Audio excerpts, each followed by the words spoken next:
welcome to the Building on a Budget video series. In this series of videos, I will help you choose which boxes you will need to build a competitive list for the keyword of your choice. Now, each of these videos is focused on a specific faction, so obviously watch the one that is associated with the faction that you are interested in. Then, of course, we'll go through each keyword and I'll give you which boxes that I think are good starting boxes for that keyword. Now, the goal of each of these sets is to make a competitive list with some flexibility if possible. But also keep in mind we are on a budget, so that definitely changes some of the choices that I would suggest to somebody that could just buy the entire faction, of course. So we're going to focus on trying to buy ideally 2 or 3 starting boxes, and then I give you suggestions on how to expand from there and what boxes I would recommend. Now, each of the lists that I give you tend to focus on that keyword and good versatile models. I tend to avoid taxed-in models, and I tend to avoid out-of-faction models that are within that keyword. Now, obviously, if the model comes with the master box, then I'm not so worried about that. But I avoided models that you have to buy an out-of-faction box and get a bunch of out-of-faction models just for that specific model more often than not. Now, there are some exceptions to that rule just because the power of that specific model is just really needed to make a list very competitive. But if I could avoid doing that, I definitely did so just for budgetary reasons. Now, of course, these are all my preferences. A lot of people will argue a lot of these, and when I submitted these to the public at large, there was a lot of debate as to which boxes were better or worse. But I tried to adhere to these 4 principles when in doubt. So everything I suggest here, you can always take with a grain of salt, and you should do your own research if you're not sure about it. Now, as far as the pricing, I use everything from the Weird store, and I'm also not accounting for any older boxes, no M2E or M1E versions of the models, because you may be able to find those, but not everybody will be able to find those. So everything is based on the M3 boxes primarily. Of course, if you can find the older boxes or find individual models, you of course can get quite a deal and start your keyword a lot more cheaply if you want it. Now, as far as the actual list, it's essentially, I have them sectioned off by colors. The green models are, or the green boxes I should say, are the ones that you will need to start the list. You need these to make a full 50 soulstone list, and these are the ones I think are the best picks. Obviously, the first box is always the master box because you'll need that model on its totem. And then I suggest what I think is probably the best box to help fill the master box and make a 50 soulstone crew. In some cases, it's more than just one model just because you didn't have enough models to make a 50 soulstone list. In some cases, others, it really, really helps to have a couple other options, as the case may be, because maybe the box models are not that good, and I really don't recommend taking those in some cases. The yellow ones are the secondary purchases. These generally really increase the power level and give you a lot of good options to expand this crew or just make it really tuned. So these are the ones I would definitely recommend next. These are in order of purchasing as far as my preference. You can obviously get them in a different order if you feel like certain ones are more vital to how you play, but that's generally how I establish those, is the best to the worst as far as what will bring you the most power to that crew. Next up, we have the orange boxes. These are designed to add a lot of flexibility. These tend to be models that you don't need, but they will definitely help in the right circumstances or the right scheme pools. Things that you don't necessarily need and you can hold off on getting, but they're definitely going to help you cover the gamut of scheme pools, basically. And then finally, the red. The red options are purely optional. Red does not mean they're bad models. It does not mean they're not great models and can make really powerful lists using them. But red generally means these are things that are in the keyword or versatile models that are left that I feel like you don't really need them necessarily to make a really, really good list. So these are very optional. If you think a specific model is great for your playstyle, then by all means go get it.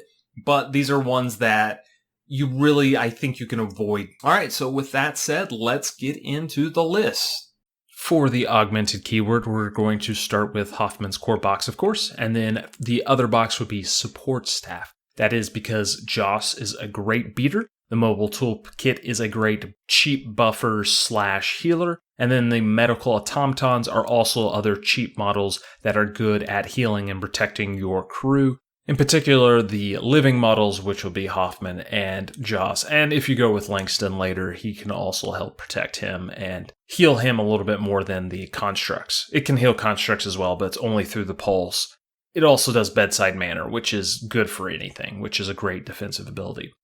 Then expanding there, I would say this next choice is kind of 50-50 which way you want to go with it. I personally prefer the Peacekeeper and the Watchers with keeping the peace, but a lot of people I know prefer Rift in the Union. So I go with the Peacekeeper because the Peacekeeper is a beast. It is often a 4 AP model with fast. It's going to have plus flips on its attacks or built-in rams for extra crit strike, which makes it min 4. And this thing is just a wrecking ball. Great model, very tough, and a good centerpiece that everybody's going to try to put down, but you can keep it up long enough to heal it. Then the Watchers are great speedy scheme runners. If you make them fast, they are almost 4 AP models with their little push, so they can get quite far with flying and a high move rate.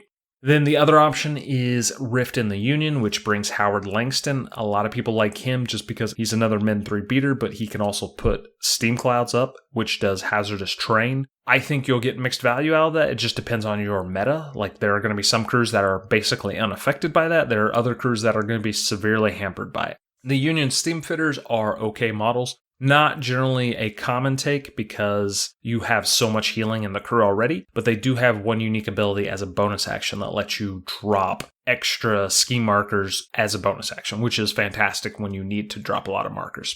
Going from there, I would recommend getting Protect and Serve, which gives you Guardian Riot Breakers. Guardians give you extra protection with Take the Hit, although your crew doesn't really need it that much because you have so much armor and healing. Probably the better thing it does is it has a ability to stun things, and you can consistently hit it because of power tokens. And then Riot Breakers are anti-control or anti-obey models, which are really good against like Zoraida because it just shuts them off. And finally, you have Crime and Punishment. You don't get anything out of Executioners really in this crew, but you do get the Wardens, which are great cheap models. If you have nothing else to buy, just buy a Warden because I don't think you'll be disappointed with their ability to slow things at range. Is fantastic, more than anything else. And they're just tanky. For the Elite keyword, we of course are going to start with the Lucius box. Now, I'm going to give you two variants because this is one of the few exceptions where going out of keyword is the way to play it, but I'll also give you the in-keyword option if you prefer to stick to that. So the out-of-keyword option is to take Guardians and Riot Breakers with Protect and Serve. The reason why I suggest this is because this crew is very squishy, and Guardians are the perfect fill-in for that. Because one, they're minions, so Lucius can obey them a bunch, and two, they have Take the Hit with Armor 2, so they can sit there and absorb hits for your other models. And sure, it costs cards, but Lucius is excellent at being able to draw cards. And the Guardians also just hit hard. They can stun. The only downside is you really would like to get a power token on them, which is a little tricky. You basically have to hit the trigger on one of their attacks to get it going. So going from there, if you're building at least this route, I would go with Familiar Faces so you can get some Changelings. So Changelings can replicate Lucius's Obey action, which is his best action, or Issue Orders is the actual ability. And it's actually fairly affordable, even though it's a -2 stat for them. It's still pretty cheap because it's such an easy TN for him to hit. And then, of course, Doppelganger lets you replicate attacks from other models, gives you a lure, also Don't Mind Me, so good flex piece depending on the pool. And then finally, Pale Rider would be the other yellow buy, just because Pale Rider has an excellent gun. Granted, you can't do it with Lucius, you have to do it with the Lawyers, but still obeying it or copying its gun, more likely with Agent 46, is going to give you some really solid ranged attacks. And then finally, for this build, you can go with the Internal Investigation with Alan Reed. I think Alan Reed gives you some flexibility. The Investigators are pretty squishy, so I don't really like them. False Witnesses are okay if you want a cheap fill-in model. But I think Alan's the main reason you're going with him because he does have some interesting tricks he can do. Then if you go with the other version of this list, this is the keyword only, you're going with the Internal Investigation box first. Again, it's a very squishy crew, so you're going to really need the lawyers to be doing a lot of shielding. You may actually want to even take 2 lawyers. You also want a high cash because you're going to need to soul stoning. This crew just can't take hits very well, is the problem with it. Anyways, if you're going to go this route, I would expand again to the Doppelganger and Changelings, and then the Pale Rider. So same as the previous ones because the same reasons. Just know that it's more of a schemy, not a fighty list. So I would go for more schemy pool.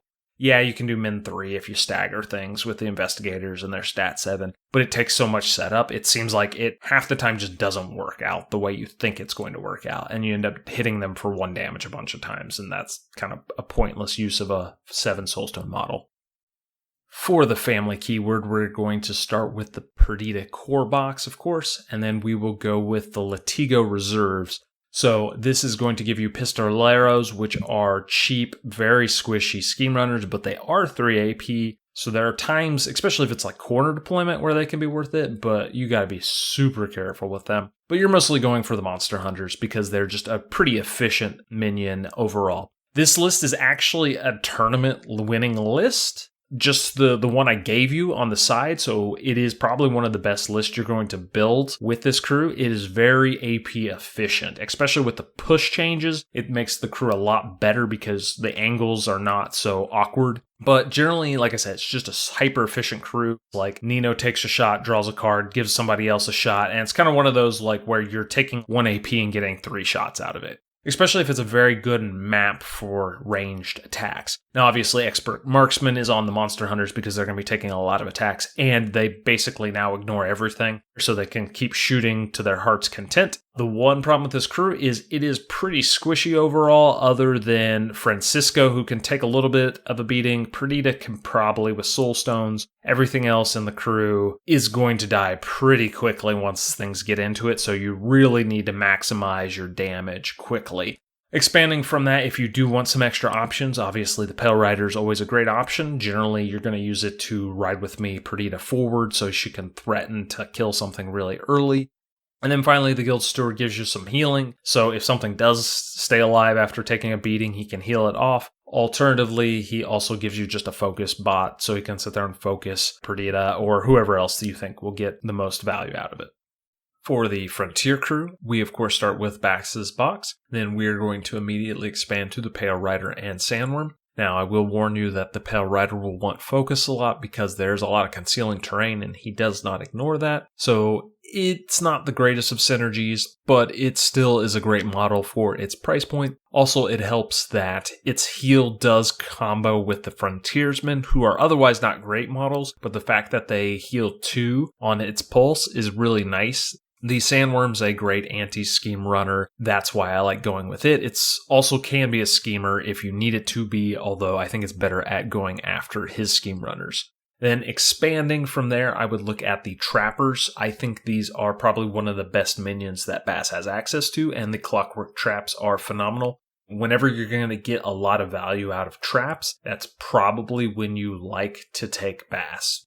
The traps can be really good at hindering the opponent because you throw them right next to these markers that the opponent has to interact with. They either have to kill the trap first then, or they have to deal with the trap in some manner before they can interact, unless they have Don't Mind Me, of course. They are a model you will take 2 of, and you're going to be summoning a couple traps during the game, maybe more. You could even hire some traps in because they're so cheap, especially in this crew, that sometimes they can be a cheap point filler if you need it. And of course, from there, you can go with the Austringers. They're a Noah Wright model, probably not a 2 of model, but good for Vendetta, things like that, because they can ignore line of sight with their attack.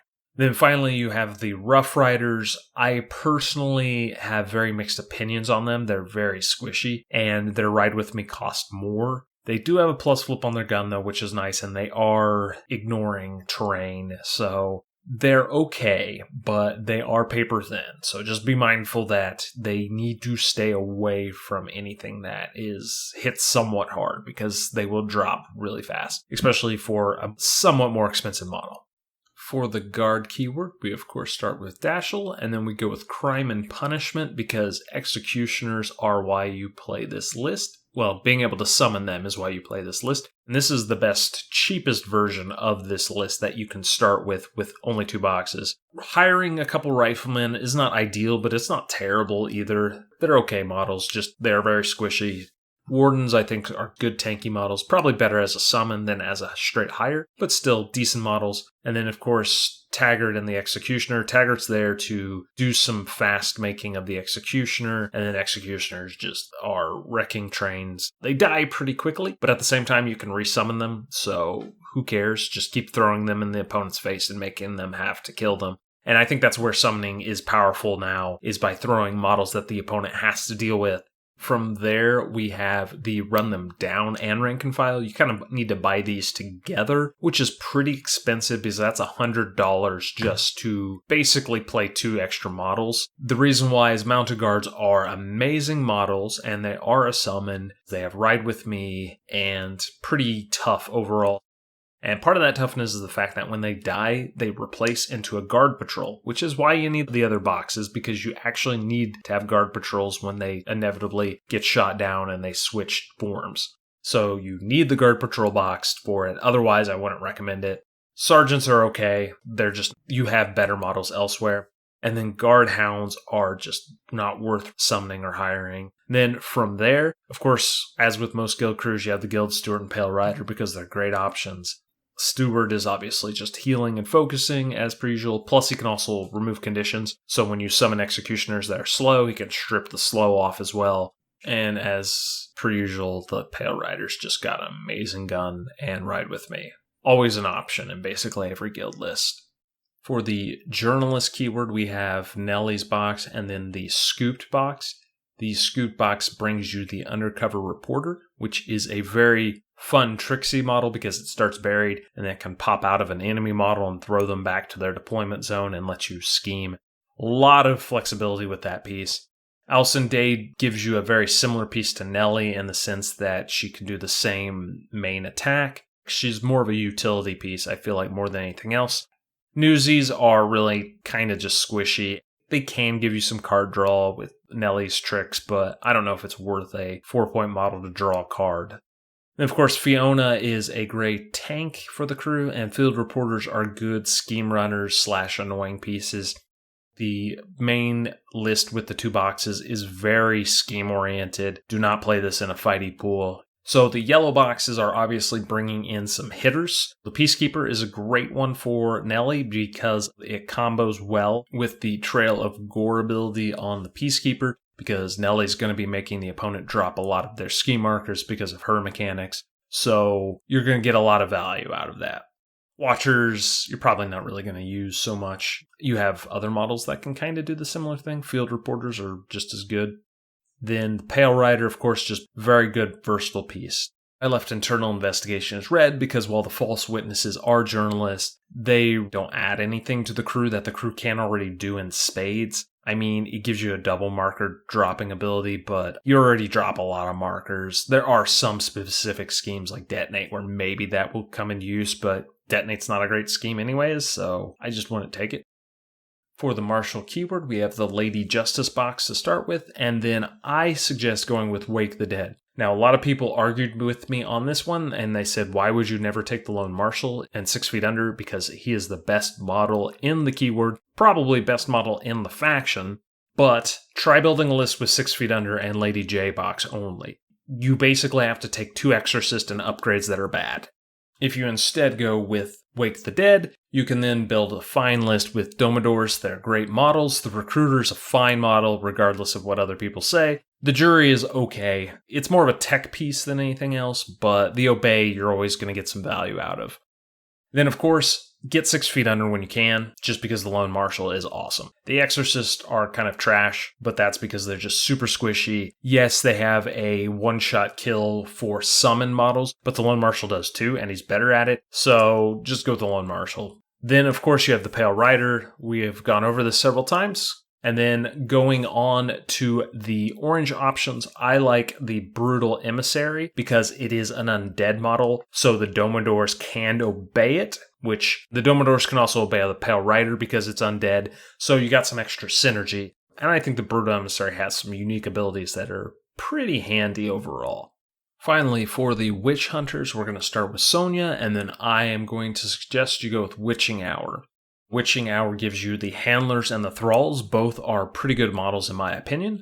Handlers can do the Soul Stoning, which is great for an Enforcer model. They heal themselves when they hit things, so they're tougher than they look, especially if you want to stack them with Leadline Coat as well. That being said, the Thralls, I think, kind of need Leadline Coat because they're frontliners and they hit like trucks if you can keep them alive. But they just die super easy because opponents know they hit like trucks, so they'll focus them down, and they don't have a lot of defensive tech without Leadline Coat. So that's the route I would go. Going from there, I would recommend going with Hush for the Spell Eaters. Spell Eaters are probably the best minion Sonya can get. Unfortunately, it's a yellow pick because Archivist does nothing for you because it's a Explorer's model, and no other crews can use Spell Eaters because they're Explorer's models. But that being said, you can consider taking 2 or even 3 of them into a list because they're that good of models, depending on the circumstances. +1 is almost mandatory just because usually what you do is you attack Sonya with them turn 1, and then you flip the shielding to focus so she can instantly have focus. And once she has focus, she can start really blasting into things and rocking them. Moving on, of course, Pale Rider, we know the general deal. It's just a great model. Plus it can ride with me Sonya forward so she can start blasting ASAP. And then the Guild Steward is a healer. He can get more focus out. The general Guild Steward stuff. Now, as far as the Chained Magic box, I have it as red because, quite frankly, the Quellers look like they're decent on paper, but they suffer one major problem, and that is they don't have an engagement, and they have no way to get out of engagement. So all the opponent has to do is walk up next to him, and it literally just has to disengage and waste AP. It has no other options, which is very painful. Sanctioned spellcasters are okay. They're ones if you want a really cheap scheme runner because they are technically 3 AP models if you start them next to a henchman or Sonya or any Soulstone user. So they're decent, but they're just squishy. And that is our guild building on a budget boxes. Thank you for checking out this video and stay tuned for more videos in the upcoming weeks.